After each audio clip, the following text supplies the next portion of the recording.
semangat dimanapun kita berada, asal kita fokus mau datang kepada Tuhan. Kita mau mulai ibadah kita mau naikkan pujian. Mari sama-sama bangkit berdiri. Katakan Yesus ajaib, sebab Dia Tuhan kita yang ajaib. Haleluya. Amin.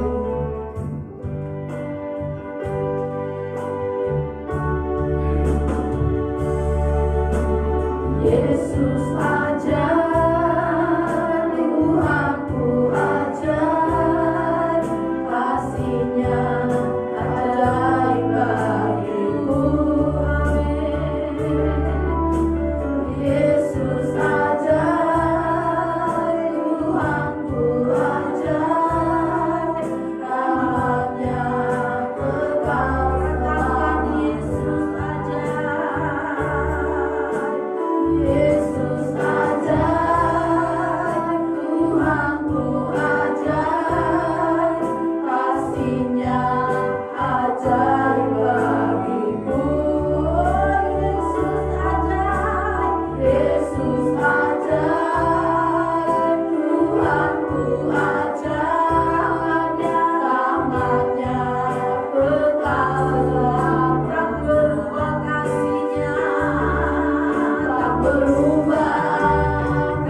Sekalipun kami berjalan di dalam lembah bayang maut, oh kami tidak takut bahaya karena gadamu tongkatmu.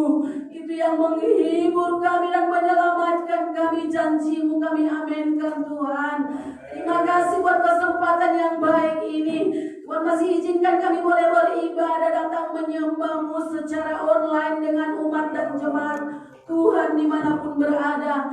Kiranya Tuhan memberkati, mengurapi, melawat umat-umat-Mu dengan hadirat-Mu, dengan suasana sorgawi yang memberikan sukacita yang diperbaharui dalam setiap hidup kami, untuk kami semakin hari semakin kuat berjalan menuju Sion, kotanya Allah, Yerusalem yang baru yang kami nanti-nantikan. Terima kasih kami mulaikan ibadah ini. Segala kuasa kegelapan roh di awang-awang, penguasa di udara yang coba mengganggu konsentrasi hati kami, biarlah kami patahkan, hancurkan di dalam nama Yesus.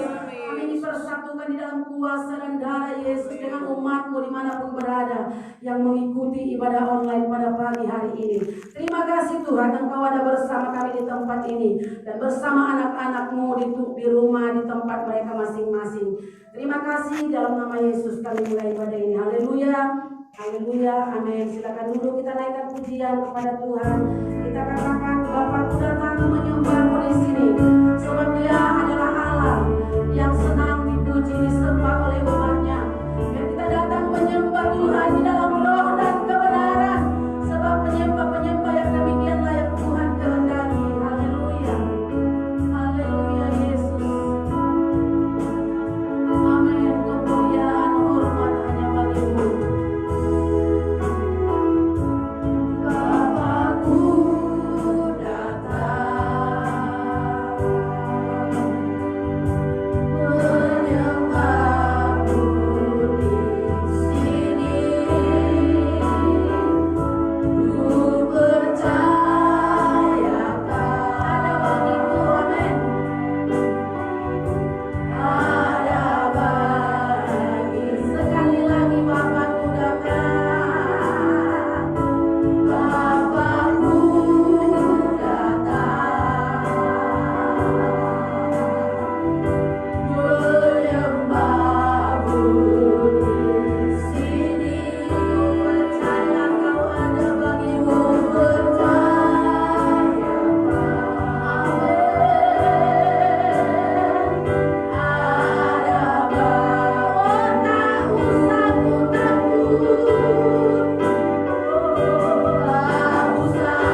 yang mampu menolong, menyelamatkan, memberkati saya dan saudara. Mari sama bangkit berdiri di hadapan Tuhan. Kita katakan, jangan kau takut, Tuhan serta, jangan kau bimbang. Dia ada, amin, sebab Dia selalu serta saya dan saudara. Memberikan pengharapan di dalam nama Yesus, amin. Mari bersukacita di dalam Tuhan. Haleluya.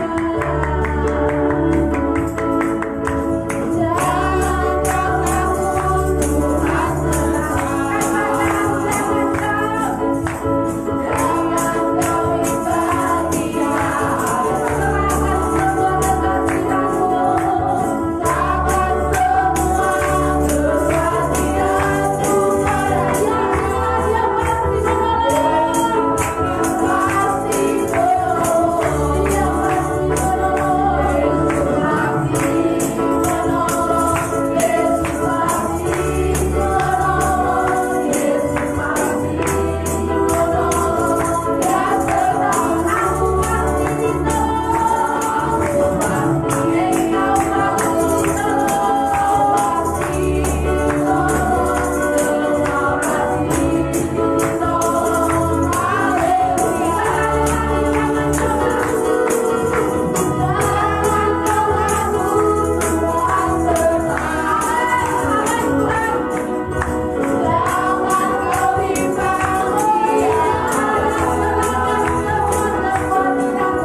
17. Terkutuk orang yang mengandalkan pikiran kekuatannya, tetapi diberkatilah orang yang mengandalkan Tuhan.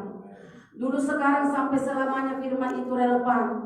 Firman itu iya dan amin bagi setiap orang yang beriman dan percaya kepada Tuhan. Asal kita mau berharap, menaruh segenap pengharapan kita hanya kepada Dia. Dia selalu ada buat kita. Kita persiapkan hati kita untuk menerima kebenaran firman Tuhan. Kita naikkan pujian kepada Tuhan. Dia ada di tempat ini memberkati saya dan saudara. Kalau kita mau mencari damai di tengah kegalauan yang begitu menakutkan saat ini, kita tidak menemukan itu di penguasa, kita tidak menemukan itu di orang kaya, kita tidak menemukan itu di pemegang ilmu kesehatan, tapi kita menemukan hanya di dalam Yesus satu-satunya. Sebab itu datang kepada Tuhan dengan segenap hatimu, dalam setiap hembusan nafasmu,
kesempatan di mana kami umat-umat-Mu bersatu hati untuk memuji dan memuliakan nama-Mu ya Tuhan. Oleh sebab itu ya Tuhan, kami mau siapkan hati kami untuk kami mau mendengarkan kebenaran firman-Mu, karena kami butuh firman-Mu dalam hidup kami untuk bisa membawa kami semakin bertumbuh dan semakin kuat dalam Tuhan menghadapi masa-masa yang sulit hari-hari ini.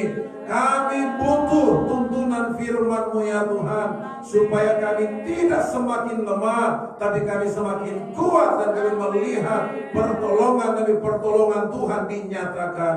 Urapi hamba-Mu, urapi firman-Mu, urapi kami sidang jemaat Tuhan yang ada di rumah kami masing-masing dan yang ada di tempat ini. Biar kami sama-sama menikmati kebenaran firman-Mu siang hari ini. Terima kasih Tuhan, terpujilah nama-Mu ya Tuhan. Kami akan siap mendengarkan firman-Mu dalam nama Tuhan Yesus Kristus. Haleluya, haleluya, amin.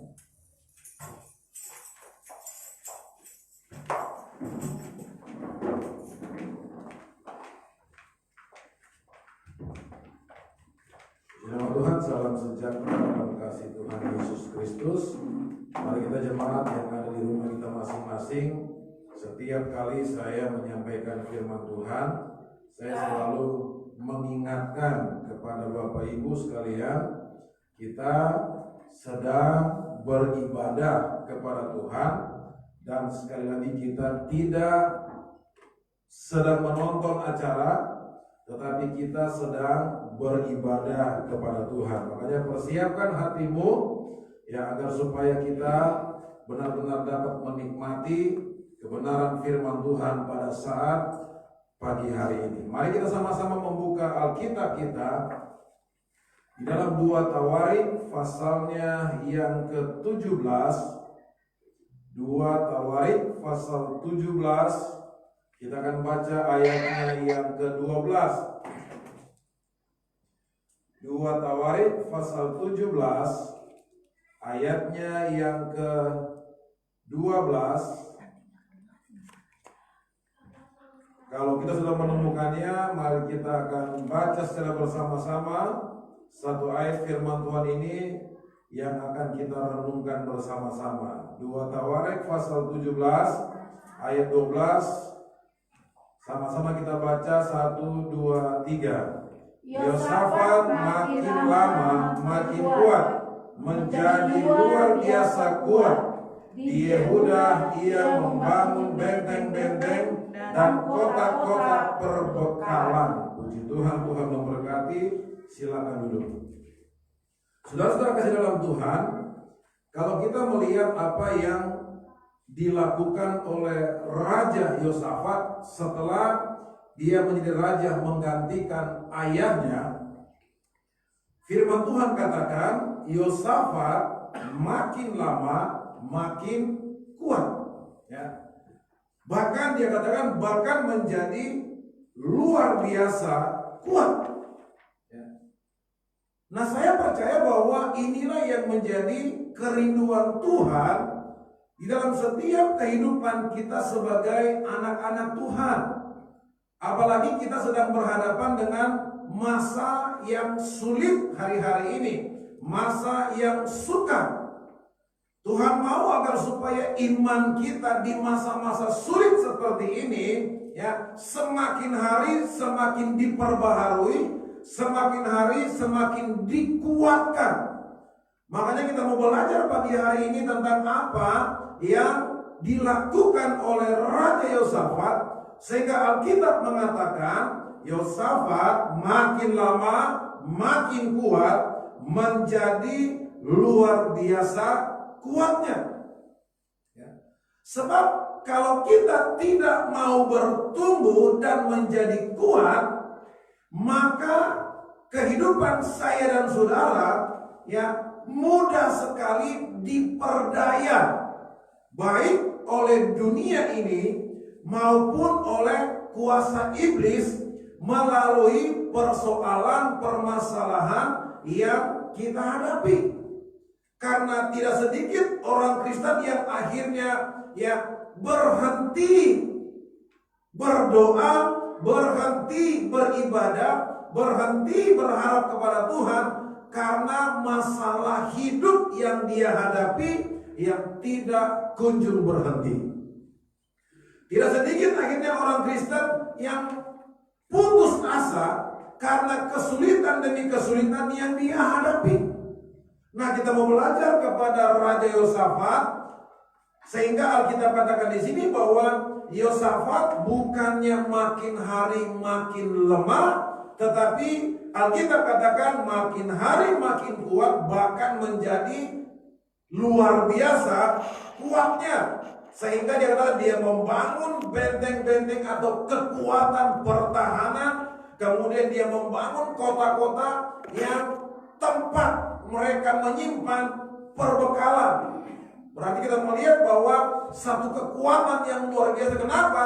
Karena selain mereka punya tembok perlindungan, mereka juga punya persiapan yang sangat luar biasa tentang makanan atau perbekalan.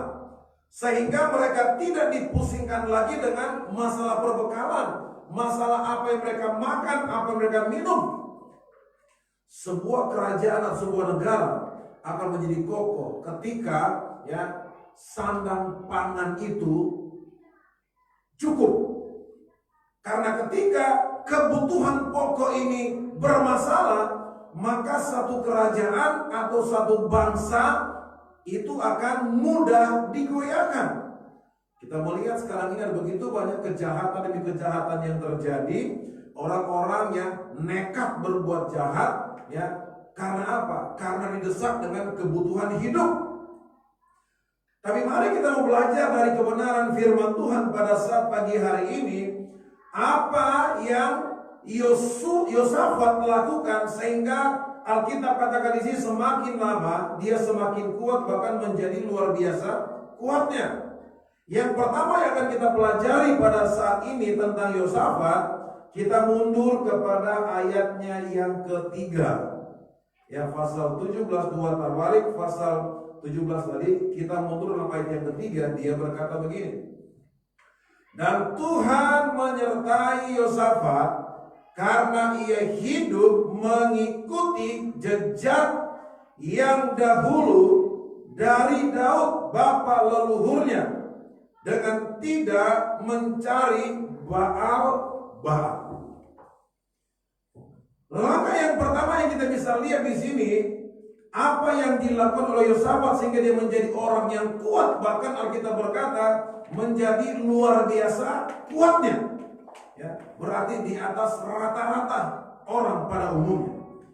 Ternyata hal yang pertama yang perlu kita pelajari adalah belajar dari kegagalan dan keberhasilan orang lain.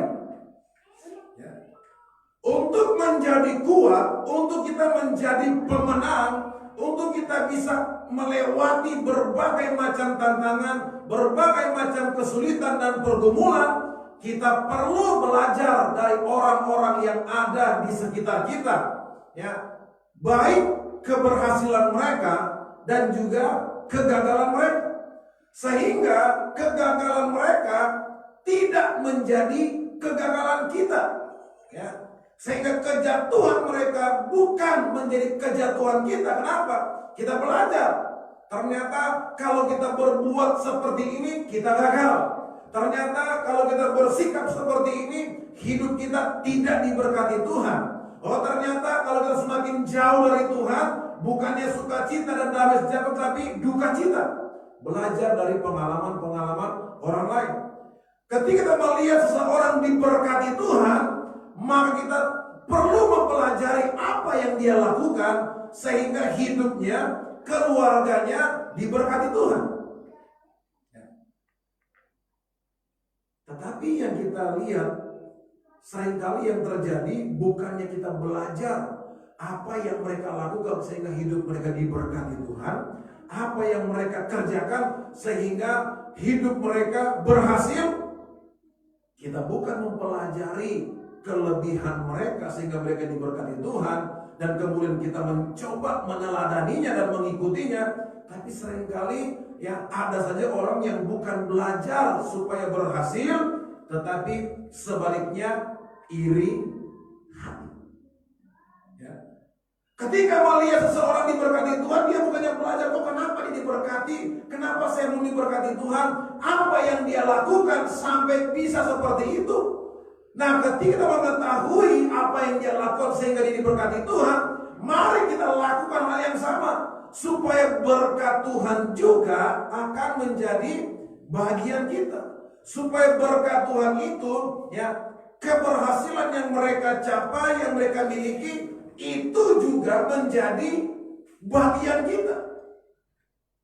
Tetapi kalau kita mulai sibuk, ya, mencari cara untuk menjelekkan, mencari cara untuk menyalahkan dan sebagainya, kita bukan semakin diberkati, kita bukan semakin dikuatkan, tapi justru semakin lemah.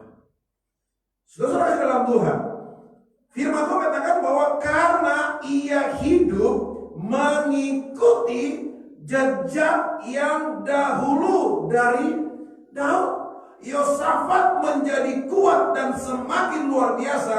Dari mana dia belajar? Dari bapak leluhurnya, Daud.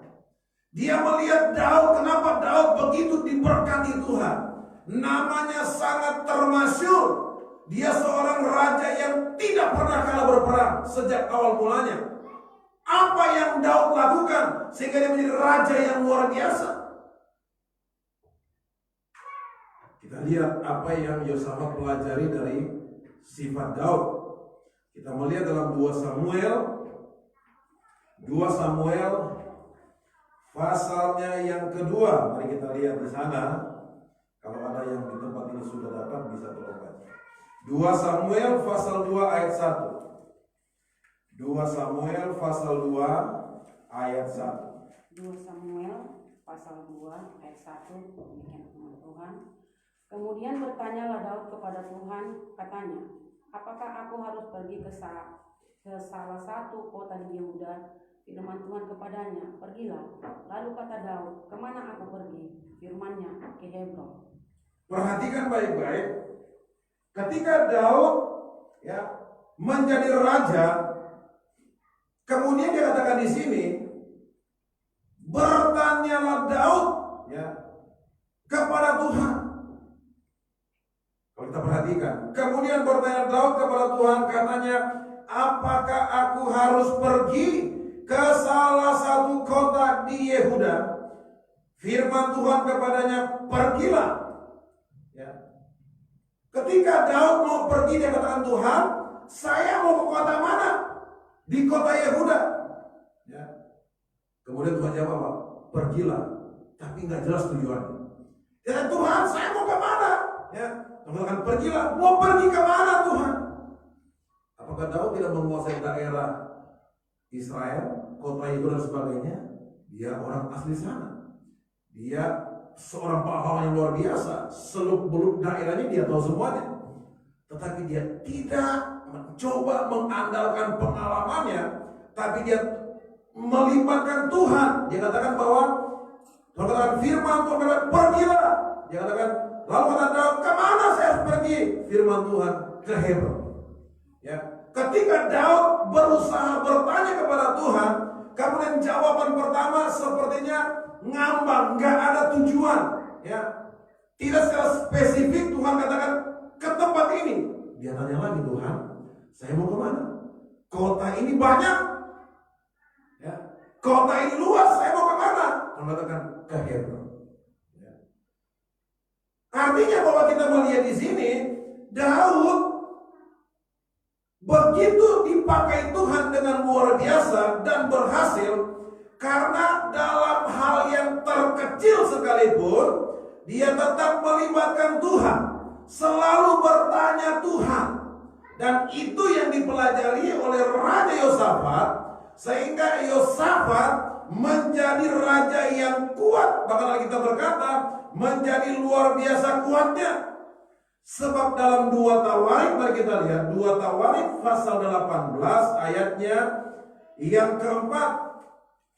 2 Tawarik pasal 18 ayat 4, dia berkata begini. Tetapi Yosafat berkata kepada Raja Israel, baiklah, tanyakan dahulu firman Tuhan. Ya. Tanyakan dulu firman Tuhan. Kalau kita baca ayat selanjutnya, di situ Raja Israel mendatangkan rombongan nabi yang banyak. Kemudian mereka mulai bernubuat, kamu akan menang, kamu akan sukses, kamu akan berhasil. Tapi Yosafatnya nggak ada sukacita, nggak ada damai sejahtera. Sehingga dia katakan, apakah nggak ada lagi seorang nabi di sini? Oh, masih ada satu nabi lagi. Ya. Tapi Raja Israel begini, tapi ngeselin. Kalau dia ngomong, nggak ada yang enak. Kalau dia ngomong, yang nggak tanggung-tanggung, biarpun kita raja, dia nggak peduli. Ya, ngomongnya nyelekit di hati, nggak enak didengar, bikin kuping panas. Yosafat katakan nggak boleh. Kita harus dengarkan firman. Ya, ketika dipanggil, ya kalau kita baca selanjutnya itu seorang nabi namanya Mika datang. Memang beritanya tidak enak, sebab yang dia sampaikan adalah kebenaran. Ya, tapi Yosafat dengarkan itu. Ya kenapa? Yosafat belajar Daud dalam hal terkecil pun mau ke kota saja dia tanya Tuhan. Ketika dia berperang tanya Tuhan. Dalam kesempatan ini kita melihat Yosafat belajar sehingga kita berkata bahwa ia hidup mengikuti jejaknya pendahulunya yaitu Daud. Ya, dia tanya. Dia bisa mendengar banyak nubuat nabi-nabi pada waktu itu yang disuruh oleh Raja Israel. Sebab Yosafat itu Raja Yehuda. Saat ini, dalam momen ini, kerajaan Israel terbagi dua. Ya. Kerajaan utara ada di Samaria. Dan itu rajanya Raja Israel, Ahab. Yang kita melihat, tanya. Semua kabar didengar, ya, bisa kata 99,9% berkatakan engkau benar. 1% yang bilang enggak. Dan itu Nabi Mika. Ya. Itu enggak. Dia katakan, biarpun dia katakan, oh Tuhan tolong, Tuhan beri kemenangan, dia katakan enggak. Ya. Saudara dalam Tuhan, di sini kita dibutuhkan, ya benar-benar kesiapan hati untuk mengikuti. Bukan apa kata mayoritas banyak orang, tetapi apa kata firman Tuhan, apa kata Tuhan untuk kita bisa lakukan. Sebab kalau tidak, bukan keberhasilan, bukan kemenangan yang akan kita alami, tetapi kekalahan. Mungkin berita yang kita dengar gak enak, gak sesuai dengan hati, gak sesuai dengan perasaan kita. Tapi kalau itu firman Tuhan, terima dengan iman, percaya bahwa itu yang terbaik yang Tuhan sedang kerjakan dalam kehidupan saya dan saudara. Ya. Yang kedua, apa yang Yosafat belajar dari Daud? Sehingga dia katakan bahwa ia mengikuti ya pendahulunya yaitu Raja Daud, bapa leluhurnya. Kita melihat di dalam 1 Samuel pasal 24. 1 Samuel pasal 24. Siapa yang dapat bisa tolong baca? Tolong bacakan ayat 4 sampai ayatnya yang ke-7. 1 Samuel pasal 24 ayat 4. Dia sampai ke kandang-kandang domba di tepi jalan. Di sana ada gua dan Saul masuk ke dalamnya untuk membuang jahat. Tapi Daud dan orang-orangnya duduk di bagian belakang gua itu. Lalu berkatalah orang-orangnya kepada Daud, telah tiba hari yang dikatakan Tuhan kepadamu. Sesungguhnya aku menyerahkan musuhmu ke dalam tanganmu, maka perbuatlah kepadanya apa yang kau pandang baik. Maka Daud bangun, lalu menutup puncak jubah Saul dengan diam-diam. Sampai di sana. Perhatikan baik-baik, ya. Ketika waktunya menurut para prajuritnya, ya, menurut panglima tentaranya Daud, ketika Saul ya mau ke belakang, dia masuk ke goa, dan ternyata di goa itu, di dalamnya itu Raja Daud dan prajuritnya. Ya, Saul nggak tahu. Tapi kemudian orang katakan begini, nih Tuhan, ya, ini musuhmu sudah ada. Tuhan sudah serahkan musuhmu ke dalam tanganmu. perbuatlah apa yang kau pandang baik buatnya. Dalam peperangan, ketika mendapatkan musuh yang sedang lengah, kesempatan bagi seorang pejuang untuk membunuh musuh. Tetapi Daud berbeda. Dia coba pelan-pelan dari belakang, dia potong jubahnya Saul ujungnya, dan kemudian waktu dia potong itu, padahal itu musuhnya, ayat selanjutnya berkata hatinya berdebar-debar, hatinya nggak tenang, nggak sejahtera. Ya. Terus prajurit kata begini, Tuhan, kenapa nggak langsung pukul? Kenapa nggak langsung bunuh? Itu kan musuhmu. Daud katakan, dijauhkan Tuhan daripadaku untuk melakukan yang jahat kepada orang yang diurapi Tuhan. Sebab Tuanku itu orang yang diurapi Tuhan. Saul telah berbuat salah, tetapi Daud memiliki penghormatan yang penuh terhadap otoritas yang Tuhan berikan kepadanya. Sehingga walaupun dia punya kesempatan untuk membalas kejahatan Saul, Daud tidak melakukannya. Artinya bahwa Daud adalah seorang yang mampu menjaga hatinya dengan baik, tidak terbawa dengan situasi di mana dia ada, tidak terpengaruh dengan apa kata orang yang mungkin mayoritas pada waktu itu, tetapi dia tetap bisa menjaga hati dengan baik, sehingga yang dia dengar bukan apa kata orang, tapi apa kata Tuhan untuk dia lakukan. Ternyata Daud adalah orang yang hebat dalam menjaga hati. Nggak salah Salomo katakan bahwa jagalah hatiku dengan segala kewaspadaan, sebab dari situlah terpancar kehidupan. Kalau kita nggak bisa jaga hati kita, sekalipun kita pintar, sekalipun kita punya banyak pengetahuan firman Tuhan, itu tidak bisa menjamin kita menjadi kuat dan berhasil. Sebab orang yang kuat adalah orang yang mampu menjaga dan mengendalikan hatinya, sehingga yang dia dengar, yang dia lakukan adalah apa yang Tuhan perintahkan kepadanya.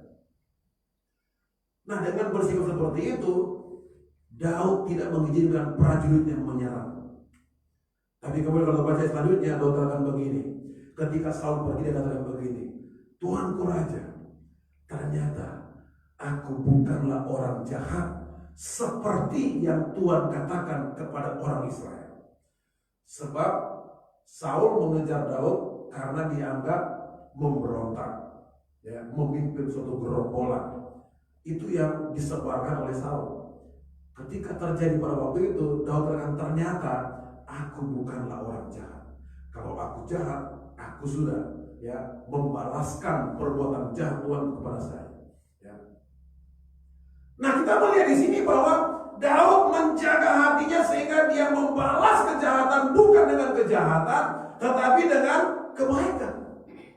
Dan ini yang dipelajari oleh Yosafat, sehingga Yosafat katakan bahwa kita berkata ia mengikuti apa yang dilakukan, apa yang dikerjakan oleh leluhurnya Daud. Masih katakan untuk jadi kuat, maka kita belajar kekurangan, kelebihan orang lain. Kenapa mereka bisa berhasil? Ikutin apa yang mereka lakukan.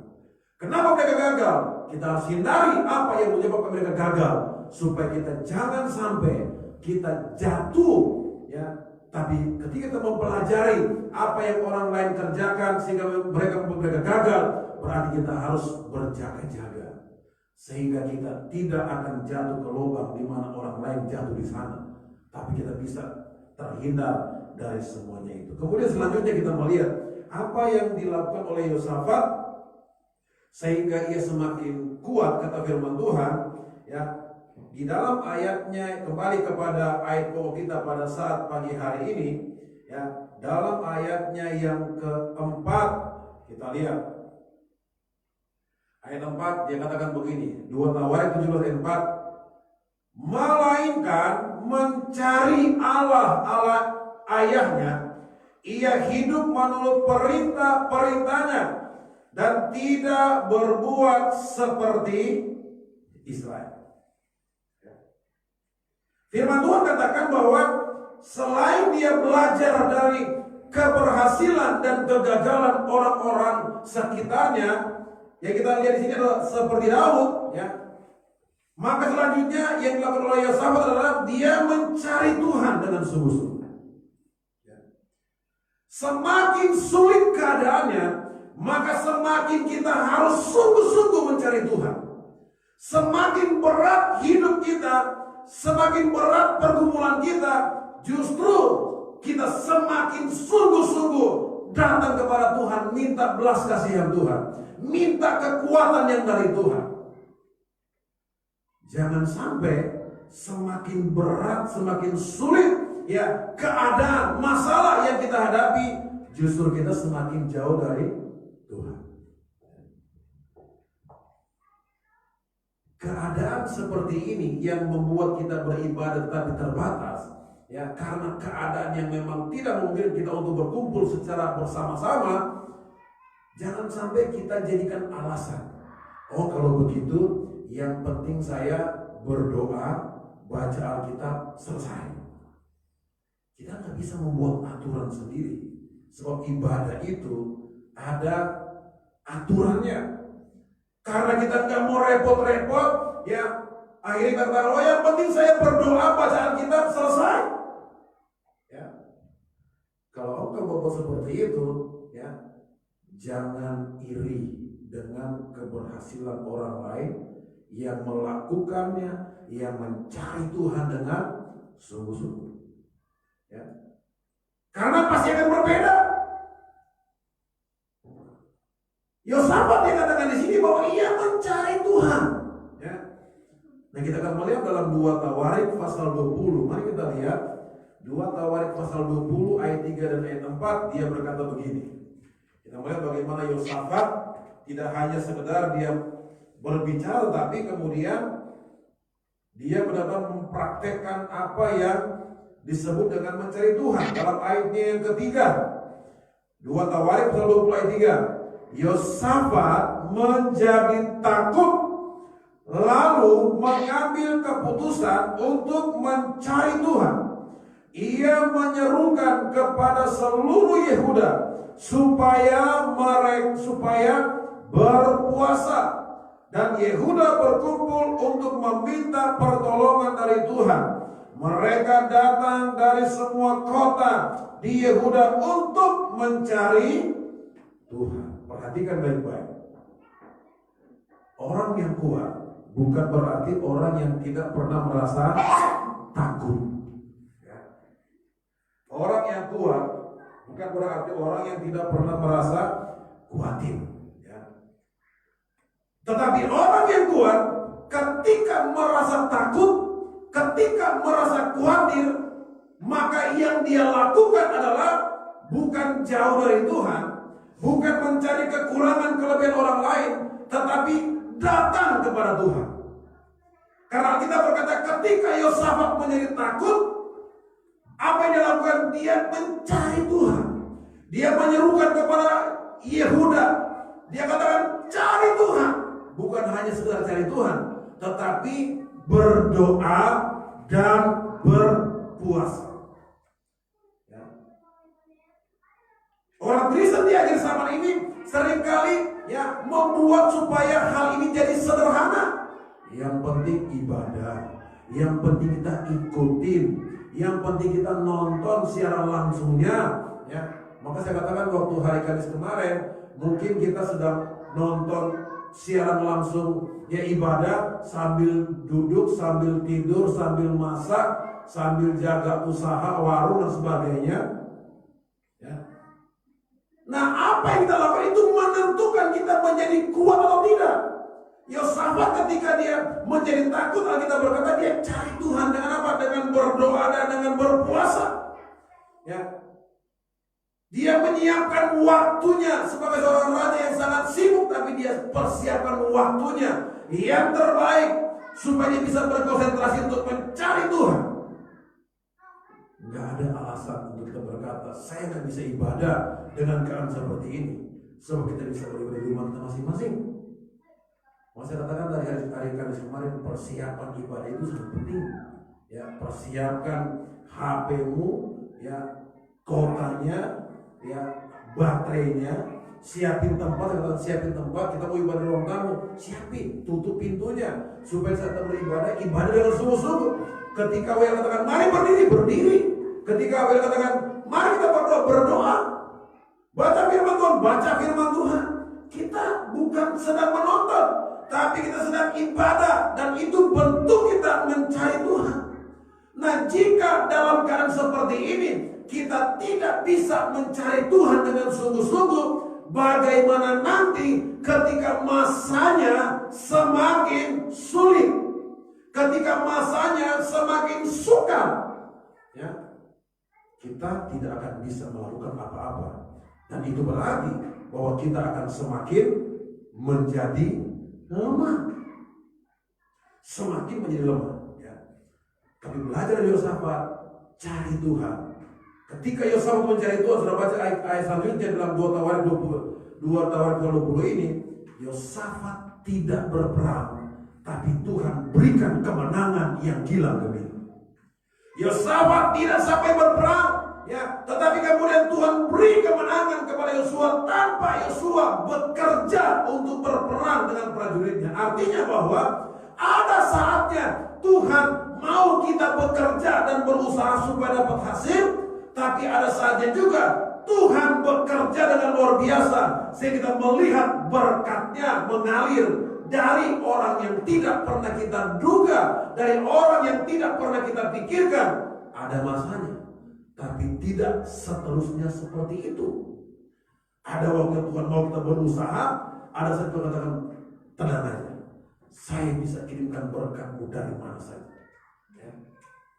Ada waktunya, sebab Tuhan itu bekerja dengan begitu luar biasa. Yang terakhir siang hari ini, apa yang membuat sehingga Yosafat menjadi semakin kuat dan semakin kokoh? Yang pertama tadi dia belajar dari pengalaman, ya, pendahulu-pendahulunya, dan kemudian dia mencari Tuhan dengan sungguh. Yang terakhir, ia memiliki, ya, ketabahan hati. Dalam kamus besar bahasa Indonesia itu kata ketabahan hati artinya tegar hati. Ya. Tegar hati artinya tidak mudah digoyahkan, ya, oleh apapun, gak akan pernah bisa. Ya. Mari kita kembali kepada ayat pokok kita pada saat pagi hari ini. 2 Tawarik pasal 17, mari kita lihat di sana. Kita akan lihat dalam ayatnya yang ke-6. Dia katakan begini, dengan tabah hati ia hidup menurut jalan yang ditunjukkan Tuhan. Pula ia menjauhkan dari Yehuda segala bukit pengorbanan dan tiang berhala. Perhatikan Alkitab katakan dengan tabah hati. Artinya bahwa dengan tegar hati Yosafat mengikuti apa yang Tuhan perintahkan. Dengan tidak mudah digoyahkan, tidak mudah dipengaruhi oleh apapun, dia mencari Tuhan. Ya, berarti kita butuh yang namanya, ya, komitmen, kalau mungkin bahasa sekarang, ya, yang tidak mudah digoyahkan, yang tidak mudah terbawa oleh arus, tidak mudah terbawa oleh, ya, mayoritas perkataan. Mungkin kita katakan, oh semuanya harus begini, ya, hanya satu orang berkata enggak. Kita mau lihat yang mana, kita mau ikut yang mana, sesuai dengan firman Tuhan atau tidak. Artinya bahwa di saat kita memutuskan, saya mau ikut Tuhan, saya mau sungguh-sungguh melakukan firman Tuhan, saya mau sungguh-sungguh mengasihi Tuhan, maka di saat itulah tantangan mulai terjadi. Saat kita melakukan, saya mau melakukan firman Tuhan, saya mau setia, saya mau sungguh-sungguh, tantangan mulai terjadi. Persoalan mulai ada, halangan mulai terjadi. Tetapi apakah kita harus berhenti? Apakah kita harus menyerah? Tidak. Seorang yang kuat tidak akan menyerah dalam keadaan apapun. Ya, sedikit orang Kristen yang ketika masuk tahun baru, ya, bersaksi, ya, puji Tuhan selama tahun kemarin saya sudah banyak merasakan berkat Tuhan, pertolongan Tuhan, ya, dan juga banyak juga kekurangan kelemahan saya. Tapi tahun baru ini saya mau sungguh-sungguh, saya mau lebih dekat lagi kepada Tuhan, saya mau lebih sungguh-sungguh lagi melayani Tuhan, mengiring Tuhan. waktu mulai berjalan dan tantangan mulai terjadi. Ya, terkadang belum lewat Januari sudah mulai berubah. Masih ada 11 bulan. Belum lewat 1 bulan kita mulai kendor. Kita mulai lupa apa yang kita katakan di awal tahun. Masuk bulan kedua semakin kendor, ya, sehingga sepanjang tahun itu kita seperti terseok-seok. Kenapa? Kita tidak mempertahankan apa yang sudah kita perkatakan, apa yang sudah kita sadar. Kita nggak punya hati yang kuat, kita nggak punya ketabahan hati. Seorang yang tabah, apapun yang terjadi, apapun halangannya, dia tetap setia kepada Tuhan. Dia tetap taat kepada Tuhan. Dan di saat mengambil keputusan untuk taat kepada Tuhan, percayalah, 1 Petrus pasal 5 ayat 10, mari kita baca ini. 1 Petrus, saya akan dapat kasih tolong baca. 1 Petrus pasal 5 ayat 10. 1 Petrus pasal 5 ayat 10, apa yang firman Tuhan katakan di sana, yang ada yang sudah dapat bisa tolong baca. 1 Petrus 5 ayat 10, demikian firman Tuhan. Dan Allah sumber segala kasih karunia yang telah memanggil kamu dalam Kristus kepada kemuliaannya yang kekal, akan melengkapi, meneguhkan, menguatkan, dan mengokohkan kamu sesudah kamu menderita seketika lamanya. Perhatikan baik-baik, di saat kita mau ambil komitmen, saya mau tetap setia kepada, saya mau ikut Tuhan, saya mau lakukan firman Tuhan. Tuhan katakan, Tuhan teguhkan itu, Tuhan kokohkan hati kita, sehingga tantangan pasti ada, saya katakan tadi, ya, persoalan pasti ada, tapi kita mau komitmen dengan apa yang sudah menjadi keputusan kita. Saya mau setia, ya, saya mau taat. Sebab itu kembali kepada ayat pokok kita dalam ayatnya yang ke-12, 2 Tawarik 17 ayat 12, dia katakan begini, Yosafat semakin kuat, menjadi luar biasa kuatnya. Di Yehuda ia membangun benteng-benteng dan kota-kota perbekalan. Orang yang kuat adalah orang yang bisa melindungi dirinya, yang dengan benteng kebenaran Tuhan, sehingga apapun yang iblis dunia lakukan tidak akan bisa merobohkan tembok yang ada.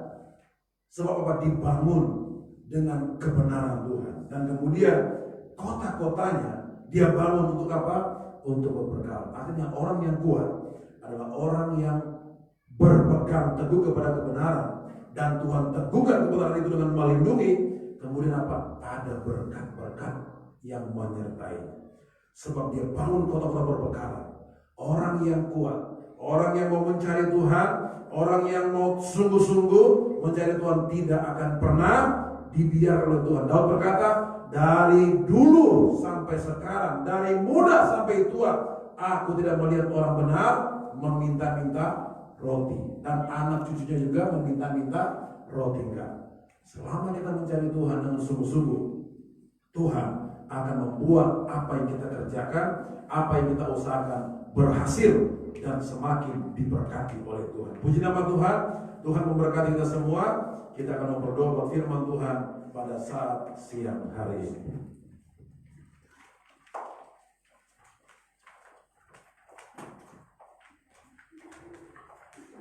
Luar biasa kebenaran firman Tuhan pada saat siang hari ini, mengajarkan kepada kita semua dalam masa yang sukar untuk tetap kuat di dalam Tuhan. Tetapi kekuatan di dalam Tuhan tidak datang dengan begitu saja. Tetapi ada beberapa hal yang harus kita lihat, bahwa kita harus belajar dari kegagalan dan keberhasilan orang lain. Kita harus belajar dari pendahulu-pendahulu kita, yaitu kebenaran firman Tuhan. Kita lihat bahwa nabi-nabi, ya, rasul-rasul yang sudah ditolong, yang sudah disertai Tuhan, kita mau belajar dari situ. Ya, apa yang mereka alami mungkin tidak sama dengan apa yang kita alami, tetapi kekuatan firman Tuhan itu tetap sama dari dulu, sekarang, sampai selama-lamanya. Ya, puji Tuhan, saudara yang kasih dalam Tuhan.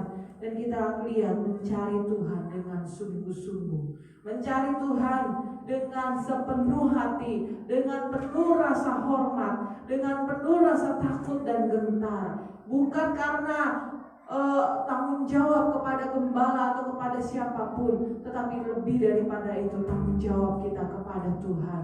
Mari saudara yang kasih dalam Tuhan, kita mau bangkit berdiri semua, kita nyanyikan pujian. Dan yang terakhir tadi katakan, dengan itu semua kita dapat memiliki ketabahan, ketegaran, dan kekuatan yang dari Tuhan. Engkaulah kekuatanku, tempat perlindungan dan perisaiku. Kita nyanyikan pujian ini. Tuhan, firman Tuhan pada pagi hari ini, kami tidak akan lakukan dengan sia-sia. Kami menjadi pedoman pegangan buat kami. Terima kasih Tuhan buat firman-Mu. Kami tidak mau lemah ya Tuhan. Karena di saat kami lemah kecil kekuatan kami ya Tuhan. Di saat kami tawar hati kecil kekuatan kami.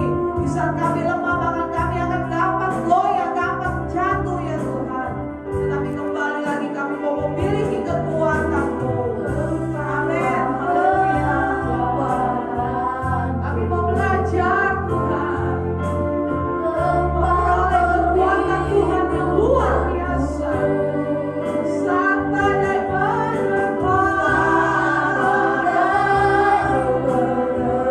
katakan pada diriku sendiri, aku tak akan goyah. Aku tak akan goyah. Aku tak akan goyah. Aku tak akan goyah. Engkau sertaku. Engkaulah kekuatanku Tuhan.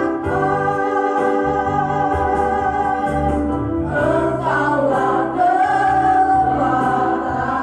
Engkau tempat perlindunganku. Tempat perlindunganku. Saat badai menepas. Saat badai menepas. Aku tak akan goyah. Aku tak akan goyah. Aku tak akan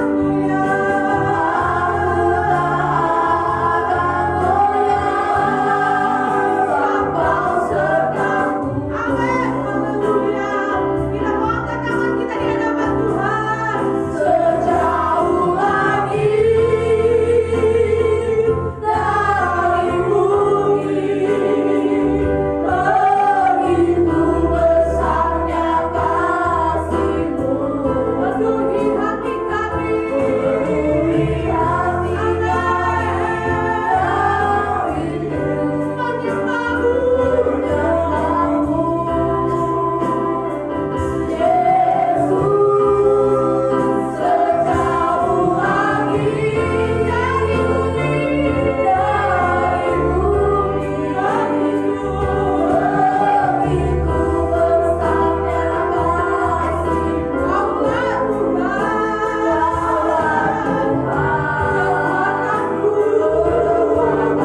sukacitaku.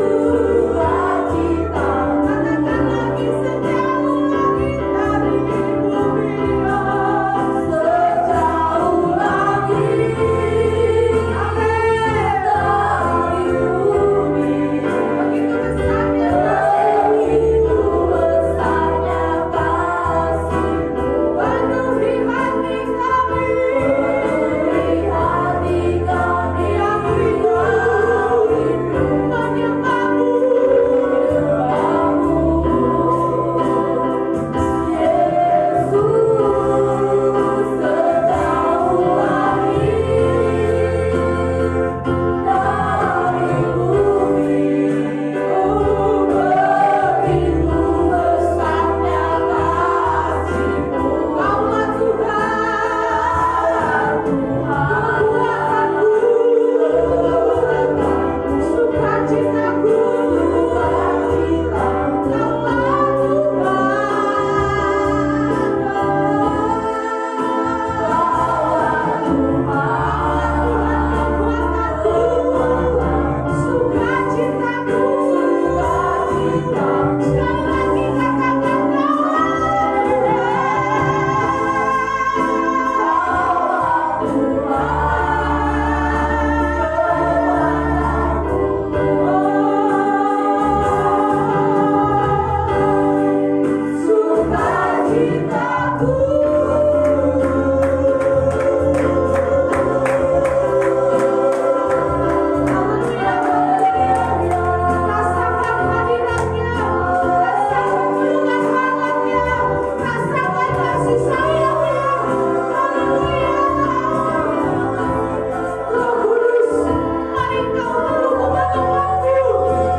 Tuhan. Kami percaya kekuatan-Mu tidak pernah berubah Tuhan. Kuasa-Mu tidak pernah berubah dari dahulu, sekarang sampai selama-lamanya. Kami mau Tuhan hidup dalam kekuatan kuasa-Mu Tuhan. Bukan dengan kekuatan kami manusia, tetapi kami mau hidup dalam kekuatan kuasa-Mu Tuhan. Kami percaya Tuhan, pada saat siang hari ini Engkau sudah memperbaharui kekuatan kami di dalam pujian penyembahan, di dalam kebenaran-kebenaran firman-Mu, dan kami semua mendapat kekuatan yang baru, yang di dalamnya nama Tuhan dipuji, dipermuliakan. Kami anak-anak-Mu akan semakin kuat, semakin tetap berdiri menghadapi persoalan dan kesulitan ya Tuhan. Dan kami tetap berharap hanya kepada-Mu saja. Kami tidak mau sedetik pun meninggalkan Engkau. Kami mau mengandalkan Engkau dalam segala hal. Kami mau bertanya, kami mau mencari Tuhan, kami mau bertanya kepada Tuhan, dan kami mau belajar akan hukum-hukum-Mu ya Tuhan. Kemuliaan hanya bagi nama-Mu. Terima kasih Bapa.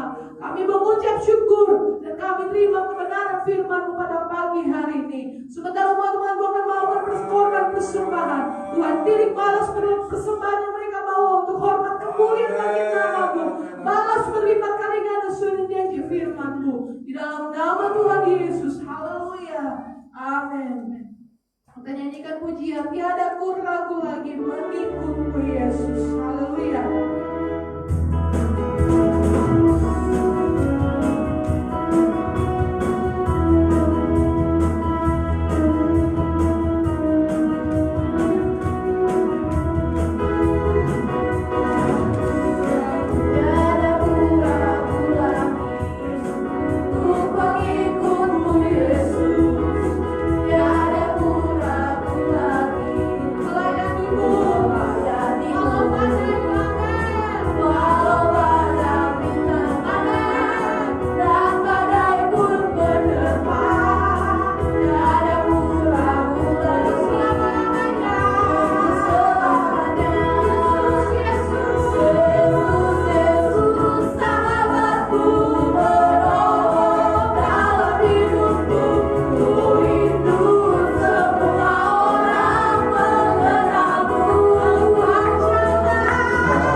Puji nama Tuhan. Pengumuman yang pertama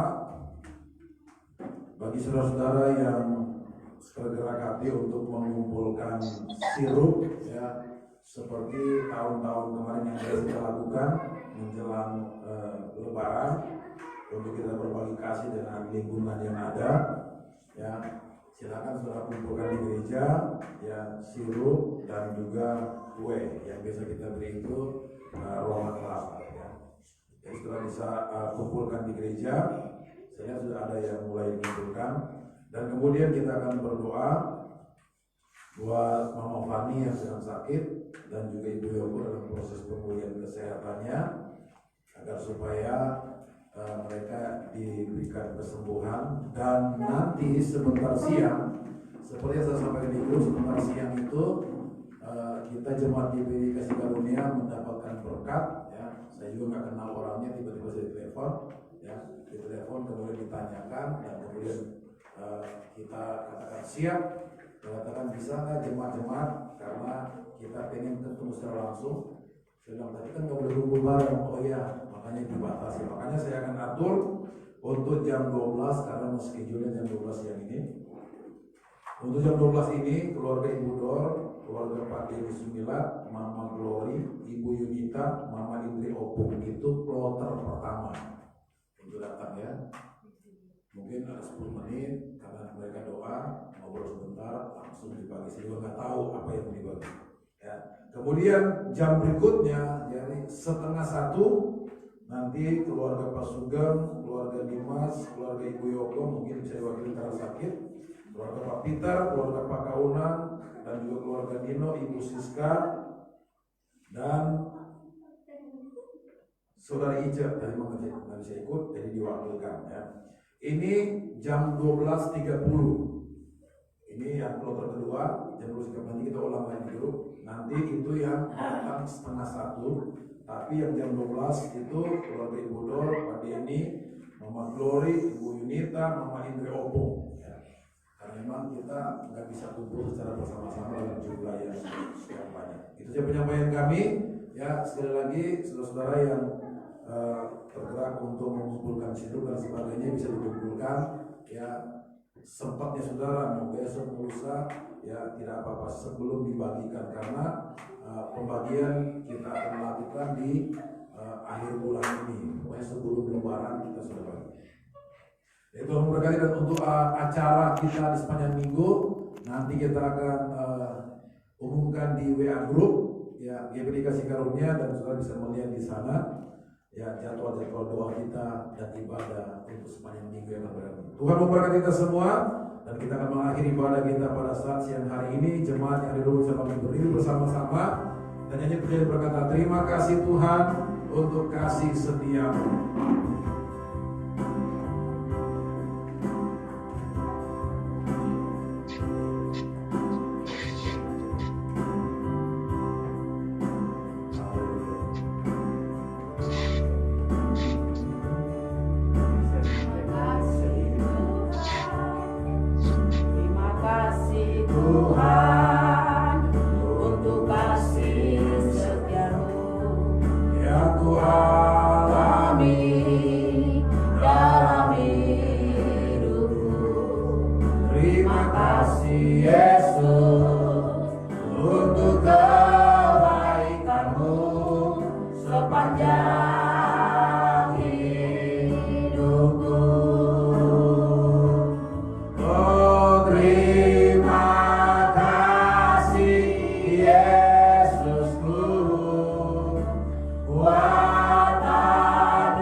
Dan di akhir ibadah kami berdoa ya Tuhan buat bangsa dan negara kami yang sedang berjuang menghadap virus corona ya Tuhan.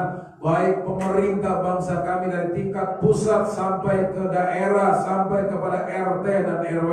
Tuhan Engkau memberkati mereka dengan memberikan kekuatan, kesehatan, hikmat Tuhan menyertai mereka ya Tuhan. Kami berdoa untuk para pasien penyakit corona ya Tuhan yang sedang berjuang untuk kesehatan mereka, para dokter perawat yang sedang berusaha merawat Tuhan, tolong Tuhan untuk memutus mereka dengan kuasa darah, beri kekuatan kesehatan yang sempurna dari Tuhan. Dan para pasien Tuhan corona, Engkau ulurkan tangan kasih jamah sembuhkan dalam nama Tuhan Yesus Kristus. Kami berdoa ya Tuhan, wabah penyakit corona ini Tuhan. Kami berdoa setiap penyebaran penularan ya Tuhan. Kami berdoa dalam nama Tuhan Yesus Kristus. Kuasa Tuhan sanggup menghentikan. Kuasa Tuhan sanggup melalukan wabah ini dari bangsa kami. Pulihkan bangsa kami, perekonomian, perdagangan, perindustrian ya Tuhan. Oh pertanian ya Tuhan. Oh Tuhan, agar supaya bangsa kami boleh kembali bangkit bersama-sama, melihat kemuliaan Tuhan dinyatakan. Demikianlah kami jemaat Tuhan yang ada di tempat ini ya Tuhan. Dia dikasih karunia Tuhan, teguhkan terus iman percaya kami, agar supaya kami melihat mujizat pertolongan Tuhan di tengah-tengah masa yang sukar ini, dan nama Tuhan yang dipermuliakan senantiasa. Segala sakit penyakit, oh Tuhan, virus-virus penyakit yang terus mengganggu kami umat-umat-Mu ya Tuhan dalam bentuk apapun, kami tolak, kami hancurkan dalam nama Tuhan Yesus Kristus.